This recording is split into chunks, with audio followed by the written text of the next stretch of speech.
آج کی حدیث پاک حضرت سیدنا ابو درداء رضی اللہ تعالیٰ عنہ کی ذات پاک سے نقل ہے۔ بڑے مشہور صحابی ہیں، حضور صلی اللہ علیہ وسلم کے،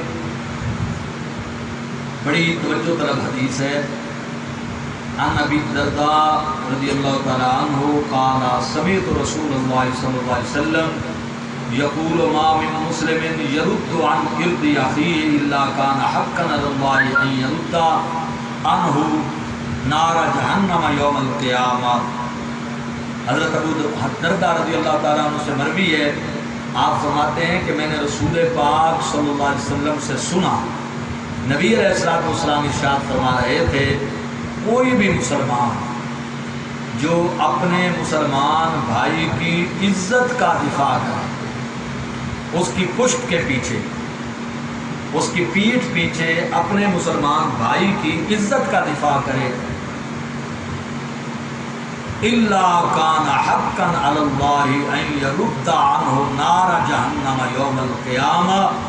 تو فرمایا اللہ کے ذمہ کرم پر اس مسلمان کا حق ہے کہ اللہ تبارک و تعالیٰ قیامت کے دن اس بندے کی جہنم سے حفاظت فرمائے۔ جس بندے نے اپنے کسی بھی مسلمان بھائی کی عزت کا دفاع کیا، اس کی پشت کے پیچھے،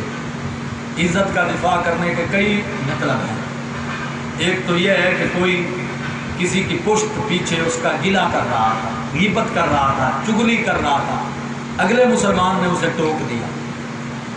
اسے کہا یار ایسی بات نہ کرو، تو یہ بھی عزت کا دفاع ہے۔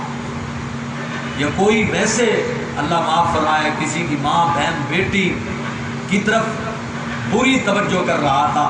اور کسی مسلمان نے اس کو روک دیا، تو یہ بھی عزت کا دفاع ہے۔ کوئی کسی کو بے عزت کرنا چاہتا تھا اور کسی نے درمیان میں آ کر اس کی عزت بچا لی، تو یہ ساری شکلیں اور صورتیں عزت کا دفاع کرنے کی ہیں۔ نبی علیہ السلام فرماتے ہیں جس نے اپنے مسلمان بھائی کی عزت کا دفاع کیا، اللہ نے اپنے ذمہ کرم پر لے لیا ہے کہ قیامت کے دن اس بندے کو اللہ پاک جہنم سے محفوظ فرما دے۔ حضرات گرامی قدر، دیکھیں کہ نبی پاک صلی اللہ علیہ وسلم نے اخلاقی قدروں کا کس خوبصورتی کے ساتھ بیان فرمایا۔ آج مسلمان ایک دوسرے پر کیچڑ کو اچھالتے ہیں اور خوشی محسوس کرتے ہیں، ایک دوسرے کی عزت کو اچھالنا، ایک دوسرے کو بے عزت کرنے میں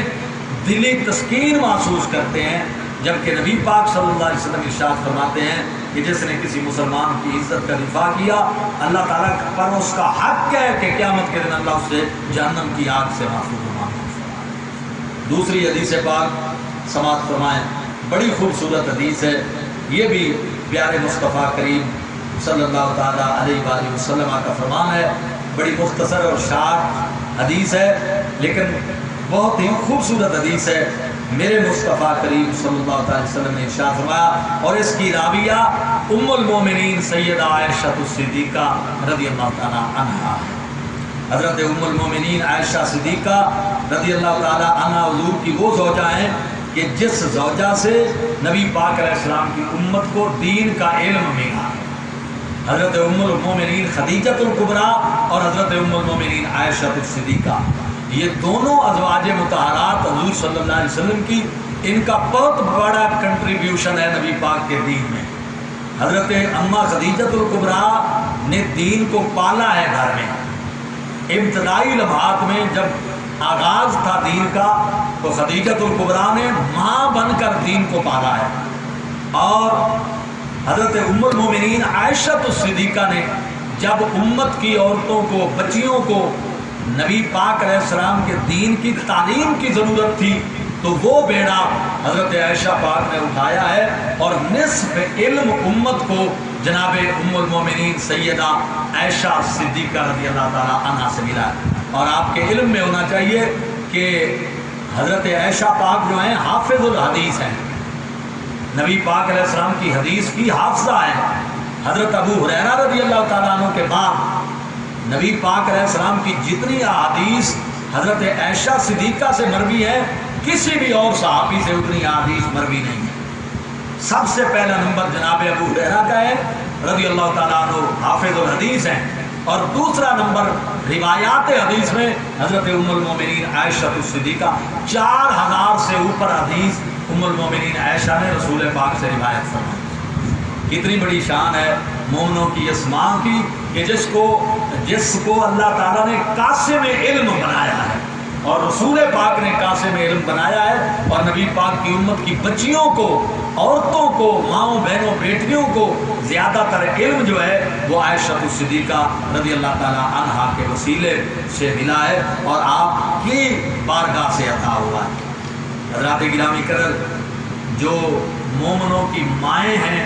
اور جو ان کا لحاظ نہیں کرتا، جو ان کا حیا نہیں کرتا، آپ یقین جان لیجئے وہ بندہ کسی بھی کھاتے میں نہیں ہے۔ وہ جتنے نعرے مارے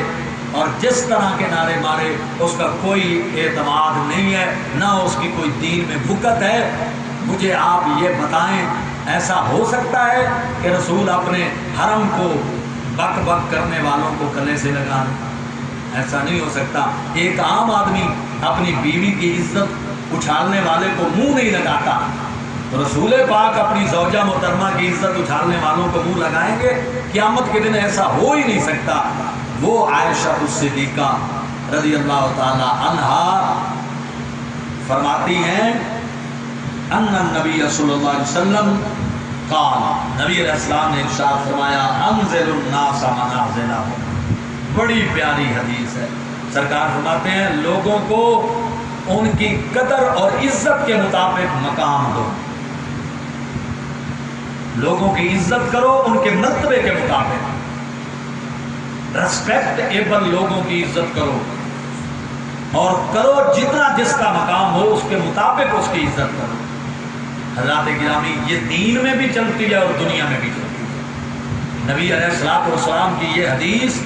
دین میں بھی یہ حدیث پیمانہ ہے اور دنیا کے اعتبار سے بھی پیمانہ ہے۔ اس کا یہ مطلب نہیں ہے کہ کسی کی تحقیر کرو، نا، عزت ہر شخص کو اس کے مرتبے اور مقام کے مطابق دو۔ جس مقام اور مرتبے کا وہ شخص ہے اس کی عزت اور احترام کا تقاضا ہے کہ اس کو وہ عزت اور احترام دو۔ حضرات گرامی، ایک عالم دین، ایک دین کے خادم کی، ایک صاحب تقوی مسلمان کی، ایک نبی پاک صلی اللہ تعالی علیہ وآلہ وسلم کی امت کے ولی کی اپنی ایک منزلت ہے، قدر ہے، اس کے مطابق اس کی عزت اور احترام کرنا یہ مسلمان کا فرض ہے۔ اسی طرح دنیاوی طور پر بھی اللہ پاک اگر کسی کو عزت دیتا ہے اور وہ تکبر نہیں کرتا تو اس بندے کی جس کو دنیاوی طور پر اللہ تعالیٰ نے عزت دی ہے اس کی بھی عزت کرنا یہ اخلاقیات کا تقاضا ہے۔ دنیاوی طور پر بھی اللہ پاک نے اگر کسی شخص کو مقام بخشا ہے، عزت بخشی ہے، اور آپ یہ محسوس کرتے ہیں کہ میری عزت کرنے سے یہ متکبر نہیں بنے گا تو اس کی عزت کرو،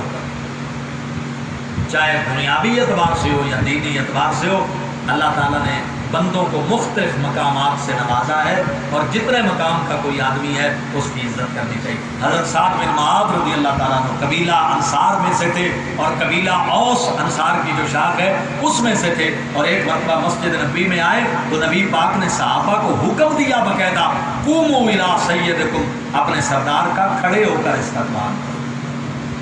اندازہ کیجئے نبی علیہ الصلوۃ والسلام قدردان بھی ہیں، حضور قدروں کے امین ہیں، حضور قدر جانتے بھی ہیں، سرکار امت کو قدر کرنے کی تعلیم بھی عطا فرماتے ہیں۔ اللہ تعالیٰ کی پاک بارگاہ میں دعا ہے اللہ تعالیٰ ہمیں اعمال